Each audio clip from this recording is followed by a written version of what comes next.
Para o debate de hoje, nós recebemos o economista Luiz Alberto Machado, o deputado federal pelo Rio de Janeiro, Paulo Ganiri, do Novo, e também o consultor econômico e analista internacional, Gustavo Segre, que está presencialmente aqui no estúdio da Jovem Pan hoje. Senhores, sejam todos muito bem-vindos. Antes da gente começar o debate, eu quero mostrar só duas coisas aqui, dois momentos da economia brasileira. Vamos lá, a previsão de crescimento do PIB, que tem sido revista a toda hora por várias instâncias, várias entidades, sempre para cima. O FMI subiu essa semana, saiu de 1,7 para 2,8, sendo que o FMI, só uma observação, em abril falava em 0,8 de crescimento da economia. Em julho falou em 1,7. Julho já tinha todos os sinais de que a economia ia crescer muito mais. Mesmo assim, o FMI foi muito moderado e agora foi para 2,8. O Banco Mundial subiu também, perdão, volta a tela para mim, Demetrios, por gentileza, para 2,5. Vamos lá, 2,5. A CNI fala em 3,1, ou seja, a Confederação Nacional da Indústria, que conhece a economia local. O Banco do Brasil, 3%. E o Boletim Focus, que a gente divulga sempre às segundas-feiras, do Banco Central, fala em 2,7%. Isso é de crescimento da economia. Vamos dar uma olhadinha agora na divulgação de inflação oficial que foi esta semana. Setembro teve de novo uma deflação de 0,29, ou seja, uma inflação negativa, uma deflação. Agosto também já tinha sido de 0,36. Julho também já tinha tido uma deflação. Foram 3 meses consecutivos de deflação no país. Isso não acontecia na história do Brasil. No acumulado do ano, a inflação é de 4,09%. Vamos lá. Luiz Alberto Machado, seja bem-vindo, porque eu preciso lhe fazer o seguinte questionamento. Nós estamos perguntando isso para os nossos espectadores da nossa enquete. Para essa manutenção da atual economia brasileira, que chama atenção por 3 aspectos. A inflação está em queda, o PIB está crescendo, mesmo com juros que foram aumentados para segurar justamente a inflação, e com controle fiscal.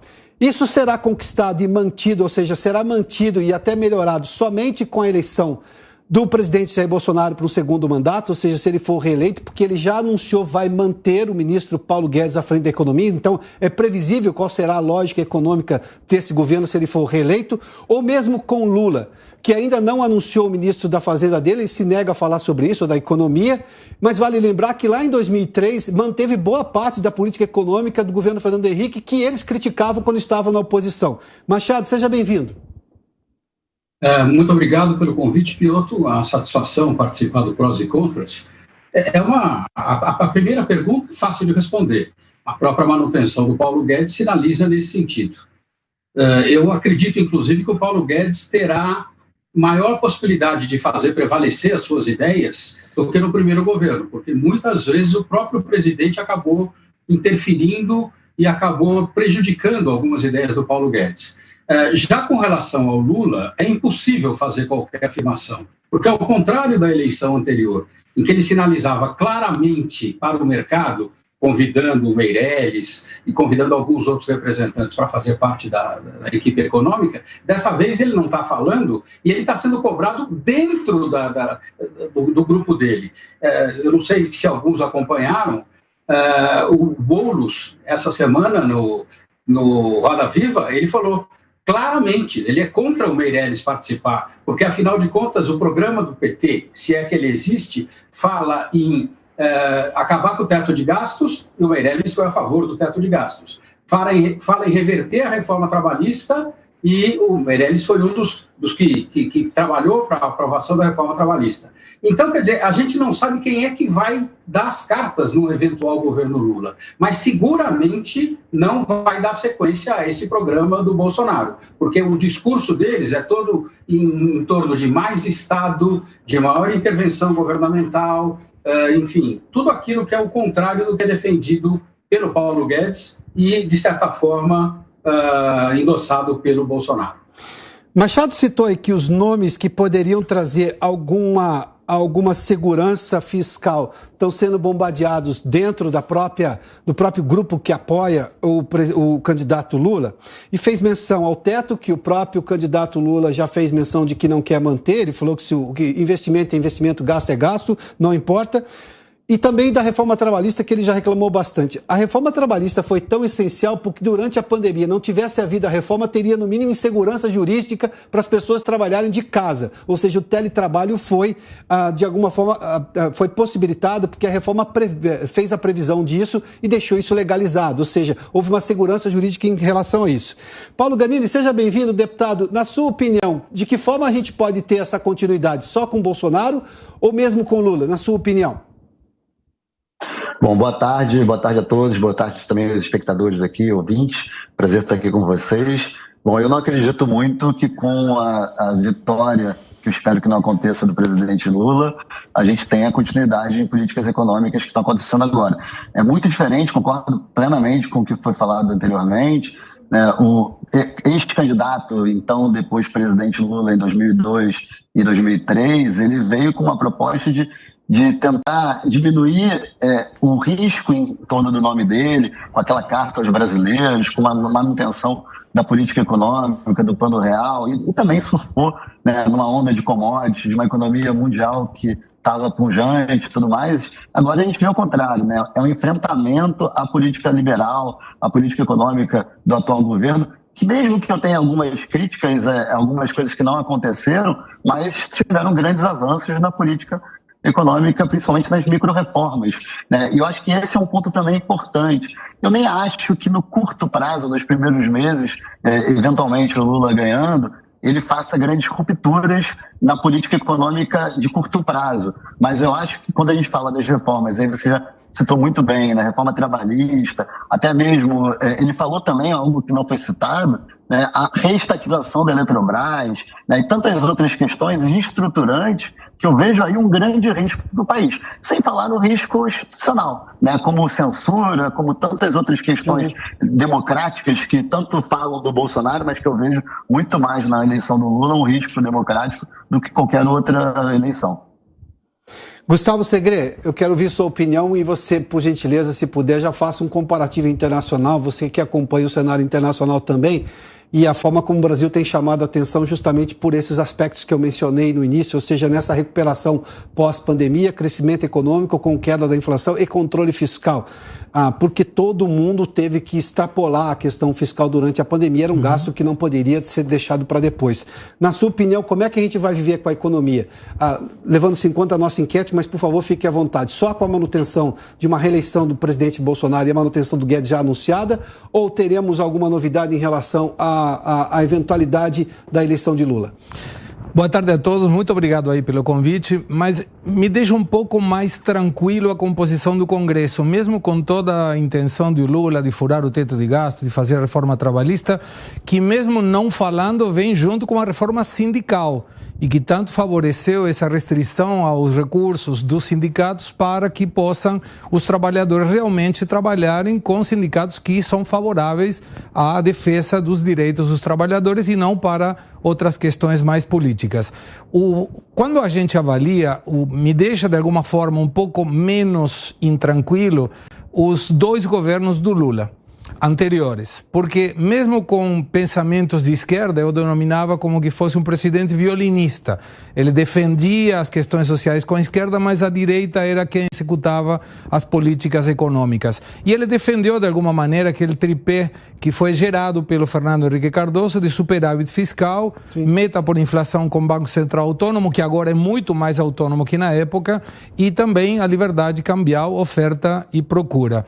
Com a composição do novo Congresso, todas as questões vinculadas a essas tentativas de Lula de furar gastos, o teto de gastos e tudo, ele tem uma restrição.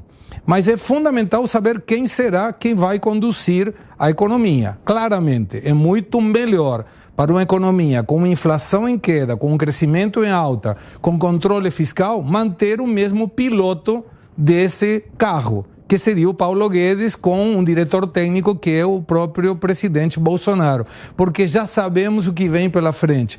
E quando você mencionou do FMI no começo da questão, o FMI em janeiro estava projetando um crescimento de 0,3%. Sim. E agora estamos com um crescimento que, segundo o Banco of America, pode ser superior ao 3%, 3,25%. Então, seria muito melhor que continuasse com essa condução. Mas se porventura o Lula ganhar a presidência, me deixa um pouco menos inquieto a possibilidade que tenha um controle por parte do Congresso. Segre, obrigado pela sua observação em relação ao Congresso. Eu vou colocar esse questionamento também aos nossos demais convidados. Machado, você é um acadêmico de história da economia e, claro, toda ideia que se pretende, e normalmente são inspiradas em escolas econômicas, né, tem um ingrediente da realidade. Mesmo que, digamos, haja uma mudança na orientação de escola econômica de um eventual governo Lula, porque é fácil imaginar, como você já fez menção também, a manutenção de Paulo Guedes, já anunciada pelo presidente Bolsonaro no eventual segundo mandato, é fácil entender exatamente qual será o campo de atuação dele, a manutenção do que ele mesmo conquistou. Aliás, ele tem dito isso no mundo inteiro, ele anunciou lá atrás que o Brasil ia crescer e sair antes da crise do que o restante do mundo, é o que está acontecendo. Apesar do mercado ter feito jossa naquele momento, ele se sobrepôs ao mercado com os fatos agora. Mas vamos lá. Tem limites para se colocar grandes mudanças, porque primeiro é a realidade brasileira de recuperação. Você vai mudar alguma coisa que está funcionando e tem esse ingrediente do Congresso também. Na sua opinião, Machado, quais são os limites numa eventual mudança de comando do Brasil em relação à questão econômica? Eu concordo em parte com o Segre, mas tem um aspecto aí que eu acho que tem que ser chamado a atenção. Esta vitória, que foi acachapante dos partidos ligados ao Bolsonaro, tanto no Senado como no Congresso, não lhe dá maioria. Na Câmara, não lhe dá maioria. Ou seja, ele teria mais facilidade de conseguir apoios restantes do que o Lula, que teria que conseguir muitos apoios. Mas ele teria que também recorrer a alguns deputados que foram eleitos por partidos que não fazem parte da sua base de aliança. Então, essa tranquilidade que a maioria no Congresso dá ao Bolsonaro é relativa. De novo, cai na mesma questão. Não tem dúvida, eu sei qual é a base de pensamento do Paulo Guedes. Eu não sei qual é a base de pensamento de quem vier do lado do Lula, porque se for o Meirelles é um tipo de coisa. Vou citar alguns nomes que já foram citados. Se for o Marcos Lisboa, que é um nome que também o mercado aceita com tranquilidade, mas é um outro tipo de pensamento. Se for o Aloysio Mercadante, já é uma outra coisa. Sim. E se for o que se fala muito, seria um prêmio de consolação se ele perder o governo de São Paulo, se for o Haddad, aí Deus me livre, porque o Haddad só é economista para inglês ver, porque ele fez um mestrado em economia, mas a área dele de entendimento é a ciência política, é o relacionamento político, e o Lula até justifica que ele talvez precise de um ministro da Fazenda que seja bom para fazer esse tipo de relacionamento político. Talvez ele seja bom para a política, mas para a economia eu acho que seria um risco muito grande. O Haddad não é nenhuma sumidade em questões econômicas, nem é citado como alguém que seja um especialista nessa área. Esse é um fato, né? Vamos lá. Paulo Ganini, na sua opinião, tem limites para alguma grande mudança na questão econômica que vem dando certo?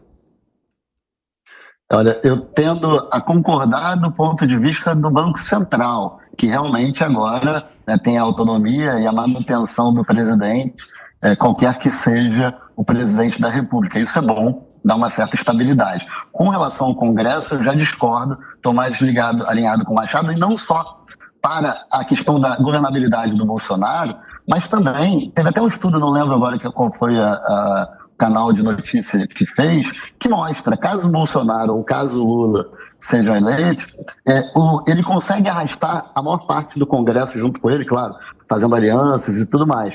O Bolsonaro elegeu, sim, deputados e senadores mais alinhados ideologicamente com ele, seja do ponto de vista do liberalismo econômico ou do conservadorismo. Mas a gente tem que lembrar que boa parte hoje da base do PL, do PP e até mesmo dos republicanos, outrora foram parte do governo Lula, ou do governo Dilma, do governo da esquerda. Então, eles são maleáveis com muita facilidade. Claro que eu acho que o Bolsonaro tem uma âncora de sustentabilidade mais forte e mais pesada. Talvez até mais no Senado, com a eleição dos novos senadores. Esses sim acho, mais ligados ideologicamente e mais estáveis perante a posição ideológica, né, econômica ou de pautas de costumes com o Bolsonaro. Mas na Câmara, eu acredito que o Lula, caso eleito, consiga arrastar a ponto de ter a base também do Congresso, com mais dificuldade sim que o Bolsonaro, o que para mim é um risco muito grande, né, caso ele queira dar um novo norte para a política econômica brasileira. E como eu falei, eu acho que a gente teve avanços muito importantes, eu acho que foi onde a gente mais avançou nesse governo e nessa legislatura, foram nas micro-reformas, né? Lei do gás, marco legal das startups, saneamento básico, cabotagem, ferrovias. E eu acho que é aí que mora o grande perigo, né, da gente não só não ter avanços novos, que precisam ainda ter, apesar desses avanços, mas também retrocessos nessas micro-reformas, que são fundamentais. E eu acho que, na verdade, isso que vai ser a grande alavanca de crescimento para o Brasil no próximo mandato, no próximo governo, porque a gente está falando aí do custo Brasil, que foi uma grande briga nossa nos últimos anos, que agora a gente conseguiu ter avanços importantes. O Paulo Ganini fez menção, por exemplo, a micro-reformas. Vamos falar da questão do saneamento. Quando a lei do saneamento foi aprovada neste governo, as empresas que operavam o saneamento, aliás, absolutamente ineficientes, foram ao Supremo reclamar espaço ali. Houve uma discussão no Rio de Janeiro, mas uma discussão no Brasil inteiro. Todas as empresas... Aliás, o que chama atenção eram as mais ineficientes, as mais barulhentas, que queriam a manutenção de privilégios. Obrigado por citar essa questão, Ganini. Segré, vou voltar a você com o seu ponto de vista inicial, mas agora já colocando um outro questionamento que o Ganini e o Machado nos trouxeram aqui. Eu tenho também, e eu gosto de fazer menção a isso nesse programa, porque isso para mim é uma percepção minha, sim, mas eu acho que é muito próxima da realidade, por isso que eu acredito. Eu tenho uma diligência muito grande hoje da sociedade brasileira, uma participação que não existia lá naquele primeiro mandato do Lula, também não existia tanto no primeiro mandato da então presidente Dilma. Existiu agora nesse mandato do presidente Bolsonaro, em relação a outros assuntos. Você imagina que, independentemente da formação do Congresso e de quem será o presidente, eu também terei um eleitor mais, digamos, que vai querer ser ouvido de alguma maneira, claro, ouvido pela repercussão pública, porque a gente não vai fazer nenhuma outra eleição no meio dessas aí, mas, enfim, para tomar alguma decisão em relação à economia que começa a trazer o Brasil para a normalidade? Eu imagino que sim.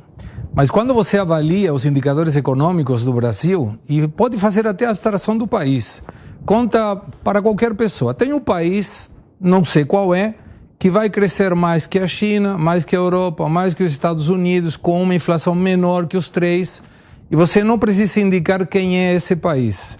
E aí você agrega, mas quem está conduzindo esse país corre o risco de não ser reeleito. Qualquer pessoa vai te falar, não é possível. Porque sempre a economia é o que gera uma mudança de política, uma mudança de governo, pelo erro no controle econômico, pelas falhas numa política econômica, o que não está acontecendo no Brasil.